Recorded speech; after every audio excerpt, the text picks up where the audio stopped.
اور یہ قرآن کے اندر اس طرح کے بہت زیادہ الفاظ استعمال ہوتے ہیں۔ مثال کے طور پر یہ دیکھیں، پوری لائن آپ کے سامنے ہے، نطفۃ، عبرۃ، زجرۃ، تذکرۃ، یہ پوری لائن ہے جس کے آخر میں تا آ رہی ہے۔ تا سے مراد گول تا، ایک دوسری تا ہوتی ہے با اور تا، وہ مراد نہیں ہے، یہاں پر گول تا مراد ہے۔ تو جس لفظ کے آخر میں گول تا آ جائے اس میں وقف کرنے کا جو اصول ہے، طریقہ ہے، وہ یہ ہے، اس کے اندر دو تبدیلیاں کرنی ہیں ہم نے۔ ایک تبدیلی تو یہ کرنی ہے کہ اس تا کو ہا سے بدل دینا ہے۔ پہلی تبدیلی یہ ہے کہ جہاں بھی ہم وقف کر رہے ہیں اگر آخر میں گول تا آ جاتا ہے، ایک تبدیلی یہ کہ اس تا کو ہا سے بدلیں، اور دوسری تبدیلی یہ کریں کہ اس ہا کو ساکن کر دیں، جو عام طور پر ہم لفظوں کو ساکن کرتے ہیں، جیسے زبر زیر پیش کے اندر ہم نے لفظوں کو ساکن کیا وقف کی حالت میں۔ تو دو تبدیلیاں کرنی ہیں تا کے اندر، ایک تا کو ہا سے بدلیں اور دوسرا یہ کہ اس ہا کو ساکن کر دیں۔ اب ہمارا وقف کیا ہوگا؟ نطفۃ سے نطفہ، عبرۃ سے عبرہ، زجرۃ سے زجرہ، تذکرۃ سے تذکرہ۔ تو یہ تیسری صورت تھی وقف کی کہ اگر آخر میں گول تا آ جاتا ہے تو اس کو وقف میں کیسے پڑھنا ہے۔ جی، اصول نمبر 4، وقف کا اصول نمبر 4 آپ حضرات کے سامنے ذکر کر رہا ہوں۔ اس سے پہلے زبر و زیر پیش کے بارے میں آپ نے سمجھا۔ اب اگر کسی لفظ کے آخر میں دو زبر، دو زیر یا دو پیش آ جاتے ہیں، جیسے یہاں پر دیکھیں تضلیل، دو زیر ہیں، تقویم کے نیچے دو زیر ہیں، تو اگر اس طرح کا کوئی لفظ آ جاتا ہے جس کے آخر میں دو زبر، دو زیر یا دو پیش ہیں، اس کے اندر وقف کرنے کے جو اصول ہے وہ یہ ہے کہ آخری حرف جو لام ہے یا جو بھی آخری حرف ہے اس کو ساکن کر دیا جائے۔ جیسے ہم اس کو ساکن کریں گے تو یہ دو زیر ختم ہو جائے گی، تضلیل سے تضلیل، تقویم سے تقویم، یعنی جو اصول زبر زیر پیش کا تھا وہی دو زبر دو زیر دو پیش کا بھی ہے، کہ جس طرح زبر زیر پیش والے لفظ کو ہم ساکن کر دیتے تھے آخری حرف کو، اسی طرح یہاں پر بھی دو زبر دو زیر دو پیش اگر آخر میں آ جائے تب بھی ہم ساکن کریں گے اور وہاں پر وقف کریں گے۔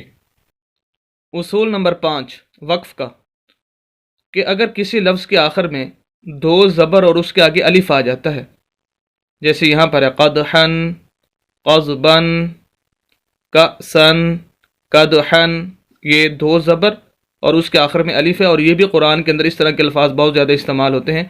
تو اس کے اندر وقف کرنے کے کیا اصول ہے اور کیا طریقہ ہے؟ تو دیکھیں، یہ ذہن نشین کر لیں یہ بات کہ جہاں پر بھی دو زبر آگے الف آ جائے تو ایک زبر اور الف پڑھا جائے گا۔ اب ہمارا لفظ ہو جائے گا قدحن سے قدحا، دو زبر کی بجائے ہم ایک زبر اور الف کو بھی پڑھیں گے۔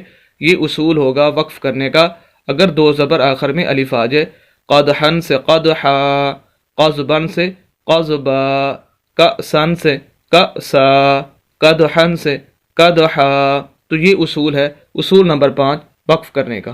اصول نمبر 6 وقف کرنے کا، کہ اگر کسی لفظ کے آخر میں کھڑی زبر آ جاتی ہے یا کھڑی زیر یا الٹا پیش آ جاتا ہے تو اس کو وقف کیسے کیا جائے گا؟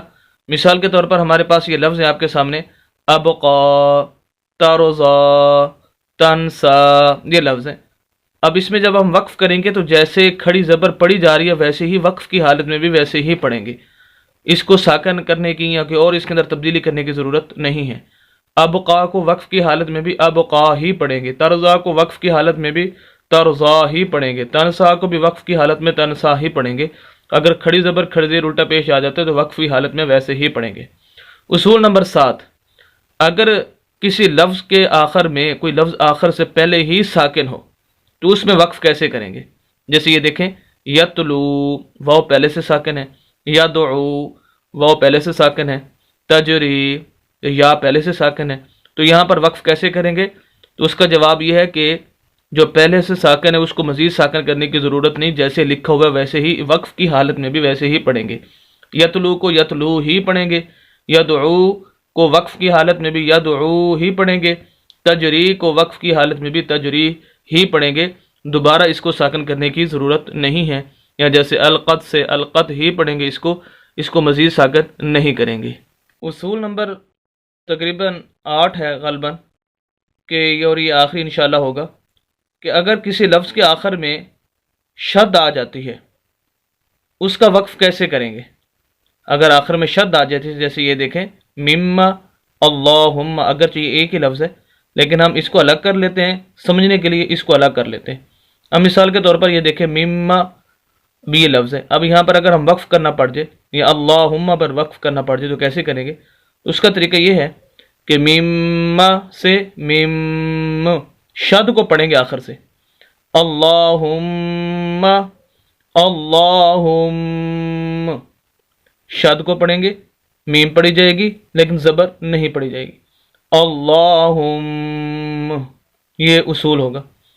تو یہ تھے چند وقف کی صورتیں، اصول و ضوابط جن کو آپ مد نظر رکھ کر قرآن کی صحیح طریقے سے تلاوت کر سکتے ہیں اور ضرورت پڑنے پر آپ وقف کر سکتے ہیں۔ امید کرتا ہوں کہ آج کی ویڈیو بھی آپ کو ضرور پسند آئی ہوگی۔ مزید اسلامی ویڈیوز کے لیے اور قرآن کو صحیح تجوید کے ساتھ پڑھنے کے لیے ہماری یوٹیوب چینل حافظ شفیق کو ضرور سبسکرائب کیجیے گا۔ صدقہ جاریہ سمجھ کر ہماری ویڈیوز کو شیئر بھی کیجیے گا اور ہمارے چینل کو سبسکرائب بھی کیجیے گا۔ ملتے ہیں اس کے پارٹ 3 کے ساتھ کل انشاءاللہ۔ اجازت دیں، اللہ حافظ۔